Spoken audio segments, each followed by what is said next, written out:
Pre-Calculus Unit 5, Lesson 1, Fundamental Identities.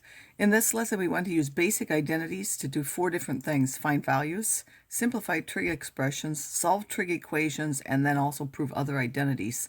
So first of all, what is an identity? It's something that's true for all the values for which both of the parts are defined. So wherever it's true, that's the domain that it applies to. Now, you should memorize the ones that are in bold, at least, and be able to get the others. Any other identity that's not related to these, I will give to you on a formula sheet. So there are the reciprocal identities, in which we know that certain pairs are the reciprocals of the others. So the cosecant and the sine are reciprocals of each other. The secant and the cosine are reciprocals of each other. And the cotangent and tangent are reciprocals of each other. There are the quotient identities. We know that the tangent is the sine over the cosine because the tangent is the y over the x. The cotangent is the reciprocal of that, so it's the cosine over the sine. Of course, those also mean other things. The sine is the tangent times the cosine, and the cosine would be the cotangent times the sine.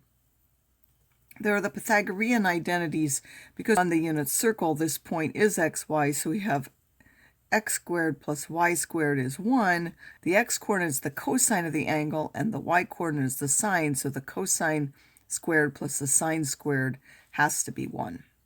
And I realize that in this picture here, I'm sort of using x to mean 2 different things. This is just a general xy pair.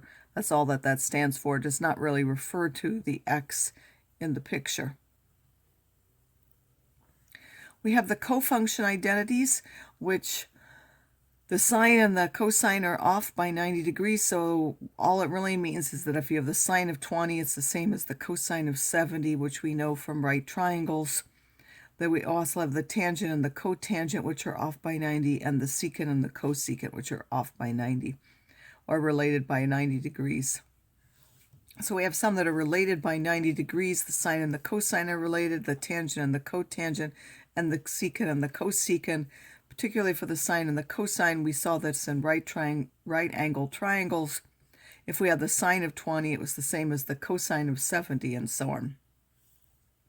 All of these functions are either odd or even. The main to remember is that the sine is an odd function, the cosine is an even function, which we know from the graphs.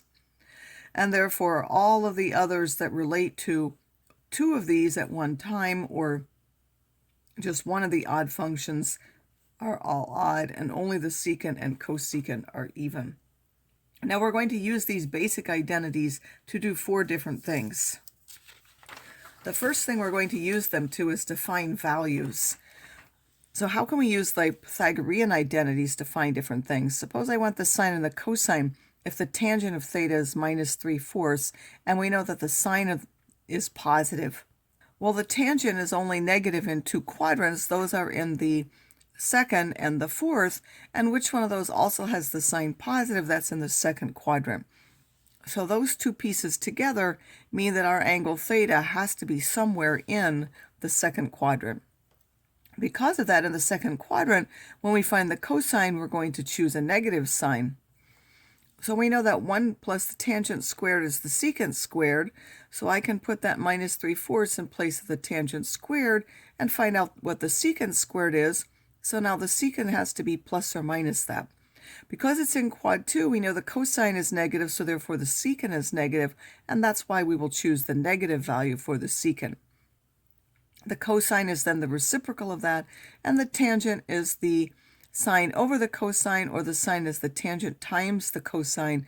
So I can take the value that I have for the tangent, multiply by the value for the cosine, and I find that the sine is positive, as we knew it had to be from what we're given. Suppose we know that the sine is 0.45. What other values do we know from that? Well, we know that the cosine of 90 minus that is also 0.45. We know the negative angle is the opposite of that. The cosecant is 1 over the sine, which is 20 over 9. For other values, we get plus or minus. If we knew the quadrant, then we would be able to pick the appropriate sign for each one of those. Another thing we're going to do is we're going to simplify trig expressions using those basic identities. Often it will be using the definitions in terms of sine and cosine, such as the tangent is the sine over the cosine. And I'll remind you that for cosine, when we write the cosine squared of x, that really means the cosine of x squared, but for trig functions, that exponent is written here instead of putting parentheses like this. So if I want to simplify the tangent of x times the cosine of x, I can substitute that the tangent is the sine over the cosine, cancel those, and know that that's the sine. Also here we have two terms, and it's often considered more simple to have a single term. So when we factor that out, we get this, and now 1 minus the cosine squared, we know from the Pythagorean identity, is now the sine squared because the two of those have to add to 1. So this is considered simpler than this, which has two terms. How could we simplify this to either a constant or a basic trig identity? First of all, the cosecant and the cosecant squared will cancel to give one cosecant on the bottom, and then we know that the tangent and the cotangent are off by pi over 2, so this is actually the cotangent of x. And now if we use each of the definitions in terms of sine and cosine, the cotangent is the cosine over the sine, the cosecant is 1 over the sine, so we can either consider that multiplying by the reciprocal or multiplying the top and the bottom by the sine of x, and we will simply get that that is the cosine of x. So this more complicated expression simplifies to the cosine of x. We can also use to simplify to a basic trig function. So the tangent of 1 of the cosecant squared plus the tangent of the secant squared, if we're adding those things together, this is simply the sine squared, this is simply the cosine squared, and we know that those two things add to 1, the basic Pythagorean identity, so that will simply give us the tangent of x.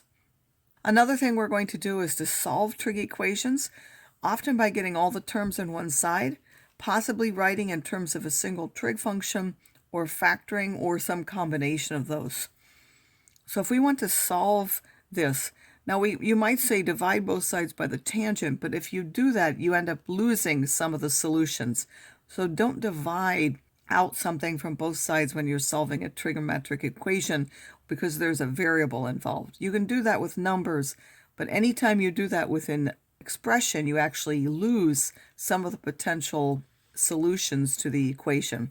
Instead, we want to take them to the same side, factor out the tangent, which would give us the sine squared of x minus 1, and then I'm going to factor the sine squared of x, that's an a squared minus a b squared, into sine of x minus 1, sine of x plus 1, and then still the tangent out in front. So how can that be 0? Either this factor is 0, or this factor is 0, or this factor is 0, meaning this would have, sine would have to be 1, or sine of x would have to be minus 1. Where is the tangent of x 0? Well, the tangent is 0 wherever the sine is 0. And if you remember, that occurs at these points here and here, where the coordinate on the unit circle is 1, 0, and here minus 1, 0. That is 0 in pi. Where is the sine of x1? Again, that's on the unit circle. The sine is 1 here at 0, 1. That's at pi over 2. And where is the sine minus 1? That's at this point down here, 0 minus 1, which is the angle 3 pi over 2. Since the tangent isn't defined at either of those, the solutions on this are only 0 and pi.